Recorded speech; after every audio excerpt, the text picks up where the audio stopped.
Алданский лесоперерабатывающий комбинат внедряет новые производства на внутреннем рынке. Подробнее об этом и о том, как компания справляется с непростым для бизнеса периодом, в сюжете нашего корреспондента. Группа компаний «Алданский лесоперерабатывающий комбинат» на рынке более 20 лет. Но так тяжело еще не было никогда, говорит генеральный директор Александр Сафронов. Кризисные явления коснулись предприятия напрямую. Объемы производства падают, нет спроса, долги по налогам растут. Пришлось в 2 раза сократить штатную численность сотрудников.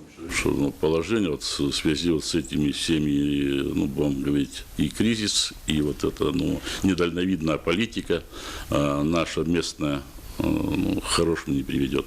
Получится так, что у нас будут и предприниматели, и предприятия будут сокращаться, как говорится.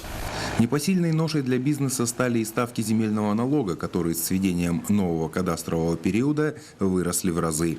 С этого кадастрового периода, то есть 2014-2019 год, земли под объектами промышленности увеличили в 6,5 раз. То есть, если стоила земля квадратный метр 250 рублей квадратный метр, то теперь ее стоимость составляет 1300 квадратных метров. Мы грубо платили раньше около 200 тысяч за наш участок под 7 гектаров. Так? Сейчас, получается, мы должны будем заплатить миллион, почти 200, 1 180 000. Несмотря на сложности, руководство компании пробует внедрять новые производства на внутреннем рынке. В прошлом году был запущен выпуск так называемых СИП-панелей. Изготавливаются они из сорбционного полимерного порошка и превращаются в готовую продукцию панели для быстрого возведения жилых домов. У нас получается дом в нашей комплектации, в зависимости от комплектации, дом от 8 до 13 тысяч. Это за квадратный метр жилья.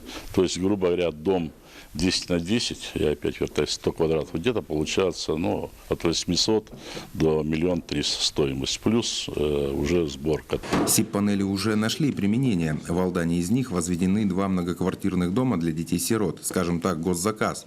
И на этом, по большому счету, все. Товар и его возможности еще нужно продвигать на рынок.